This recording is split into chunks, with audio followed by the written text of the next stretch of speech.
Assalamualaikum warahmatullahi wabarakatuh. Shalom, Om Swastiastu, Namo Buddhaya, salam kebajikan.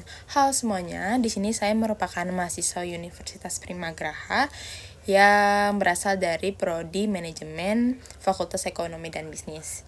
Di sini saya akan memaparkan materi saya mengenai penyesuaian manajemen sumber daya manusia di era digital saat ini. Ini saya ingin bertujuan untuk memenuhi tugas UAS saya di mata kuliah Manajemen Sumber Daya Manusia dengan dosen pengampu Pak Asep Rafiuddin, SEMM. Halo semuanya, saya ingin memperkenalkan diri terlebih dahulu. Nama saya Lisa Gabriela Speniken dengan NIM 612012300400. Baik, yang pertama diawali dengan MSDM atau Manajemen Sumber Daya Manusia. Apa sih itu MSDM?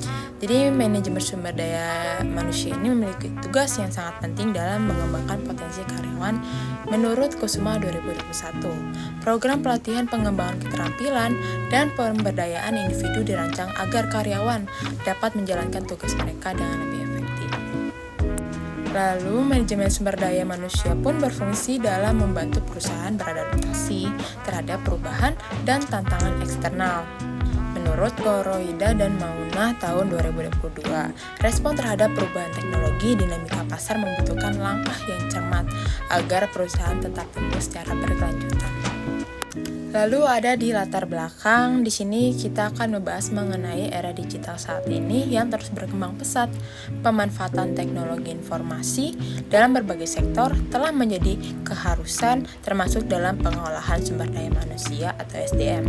Sistem manajemen SDM tradisional yang bersifat manual, lambat, dan rentan kesalahan tidak lagi mampu memenuhi kebutuhan organisasi modern saat ini yang dituntut untuk efisien dan berbasis data. Oleh karena itu, sistem manajemen SDM berbasis teknologi muncul sebagai solusi strategis dalam meningkatkan kinerja karyawan secara menyeluruh.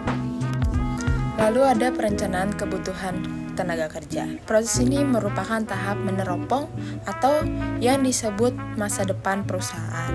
HR akan menghitung beberapa orang yang dibutuhkan agar bisnis tetap berjalan dengan lancar tanpa kelebihan beban biaya. Di era sekarang, perusahaan tidak hanya menghitung jumlah orang, tetapi juga jenis keahlian baru yang dibutuhkan akibat perubahan teknologi.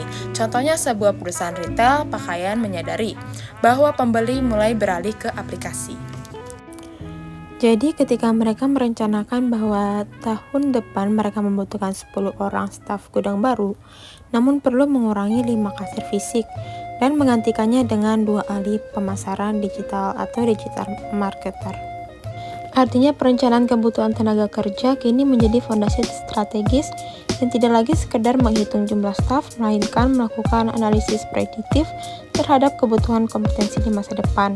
Dalam menghadapi disrupsi teknologi, organisasi harus mampu memetakan skill GAP, di antaranya kemampuan karyawan saat ini dengan kebutuhan industri, seperti literasi data dan kecerdasan buatan.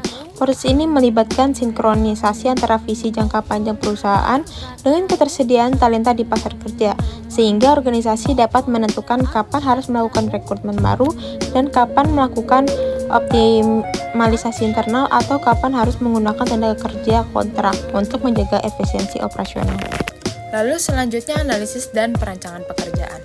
Setelah tahu posisinya, perusahaan harus menentukan apa sebenarnya tugas staf tersebut. Analisis pekerjaan di sini menentukan syarat minimal seseorang seperti pendidikan, sedangkan perencanaan pekerjaan menentukan bagaimana sih alur kerjanya agar karyawan tidak stres namun tetap produktif. Contohnya, untuk posisi ahli pemasaran digital, perusahaan merancang bahwa tugas utamanya adalah mengelola Instagram dan TikTok. Contoh persyaratannya, misalkan harus bisa mengedit video agar mereka kreatif. Perusahaan merancang jam kerja yang fleksibel, artinya tidak harus masuk jam 8 pagi, asalkan konten hariannya tayang lebih tepat waktu.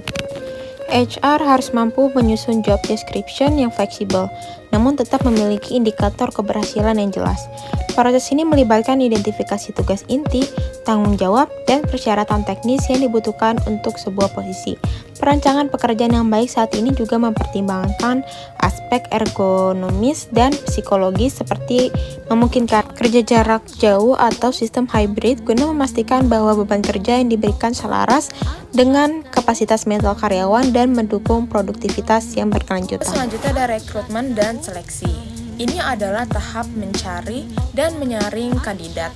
Perusahaan harus memastikan orang yang masuk memiliki kemampuan yang jujur dan kepribadiannya yang cocok dengan tim, agar tidak terjadi konflik di kemudian hari. Contohnya, perusahaan memasang lowongan di LinkedIn dari 500 pelamar. Mereka menggunakan sistem komputer untuk menyaring siapa sih yang punya sertifikat Google ADS. Lalu setelah 5 orang terpilih diminta melakukan tes praktik, pembuatan iklan singkat atau seleksi, itu akan membuktikan kemampuan mereka secara langsung sebelum diputuskan siapa yang akan diterima. Perusahaan modern memanfaatkan applicant tracking system atau ATS dan algoritma AI untuk menyaring ribuan kandidat secara objektif, namun tetap mengedepankan nilai-nilai employer branding untuk menarik minat akhir kandidat yang berkualitas. Seleksi tidak lagi hanya berfokus pada kecerdasan intelektual, tetapi lebih ditekankan pada kesesuaian budaya dan kecerdasan emosional. Lalu di tahap terakhir sebelum penilaian kinerja ada pelatihan dan pengembangan. Di dunia yang berubah cepat, sehingga karyawan lama mampu harus lebih terus belajar.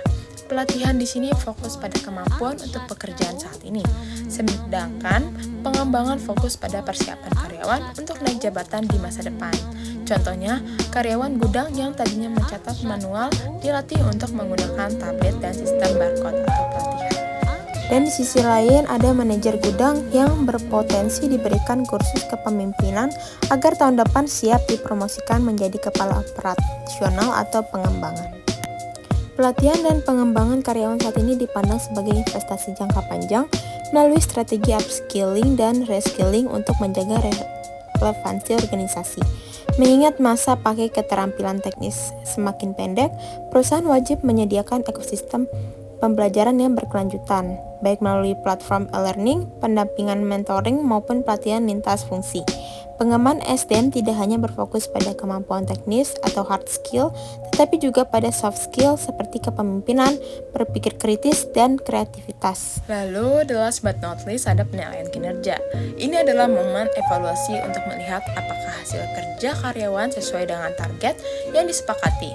Penilaian yang baik bersifat transparan dan objektif, bukan berdasarkan rasa suka atau tidak suka atasan secara pribadi. Contohnya, setiap bulan staf pemasaran digital melihat hasil kinerjanya. Apakah jumlah pengikut naik 10%? Ataukah berapa banyak yang orang yang belanja di link bio si karyawan tersebut? Nantinya jika target tercapai, mereka akan mendapatkan nilai A atau baik, dan jika tidak, manajer akan duduk bersama untuk mencari tahu apa saja hambatannya, bukan langsung memarahi atau menghakimi. Penggunaan metode seperti Objective and Key Result atau OKR memungkinkan penyelarasan target individu dengan ambisi perusahaan secara transparan dan terukur secara periodik. Penilaian kinerja modern mengedepankan dialog dua arah antara atasan dan bawahan, di mana umpan balik diberikan secara instan untuk perbaikan segera, bukan sekedar untuk menentukan hukuman atau hadiah. Pendekatan ini menciptakan budaya transparansi dan akuntabilitas, di mana setiap karyawan memahami kontribusi nyata mereka terhadap keberhasilan organisasi secara keseluruhan. Lalu adapun kompensasi dan benefit.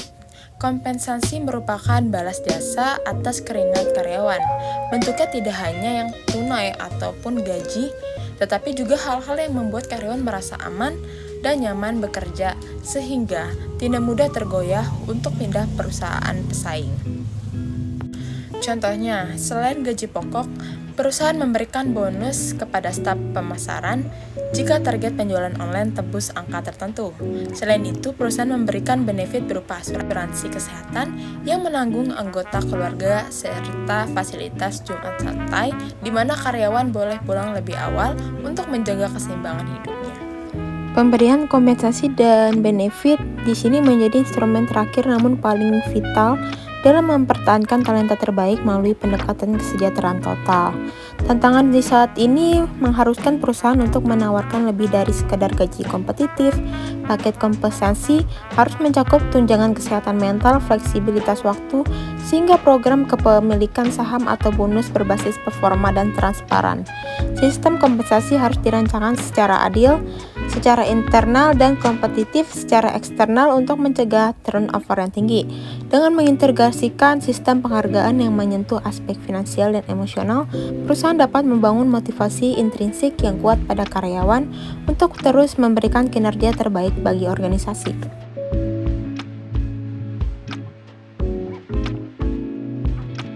Lalu untuk kesimpulannya, pengelolaan SDM modern telah bertransformasi menjadi fungsi strategis yang memadukan analisis prediktif berbasis teknologi dengan pendekatan yang humanis untuk menghadapi disrupsi industri saat ini. Proses ini tidak lagi hanya berfokus pada administrasi, melainkan pada penciptaan ekosistem yang adaptif melalui perencanaan kompetensi di masa depan. Rekrutmen berbasis kecerdasan emosional, serta pengembangan berkelanjutan atau upskilling. Dengan menggeser paradigma penilaian kinerja menjadi dialog, transparan, dan menawarkan kompensasi yang menyentuh kesejahteraan total atau total reward. Organisasi dapat membangun loyalitas dan ketahanan talenta di tengah dinamika dunia kerja yang kompetitif. Baik, mungkin itu saja yang bisa saya paparkan. Terima kasih. Wassalamualaikum warahmatullahi wabarakatuh.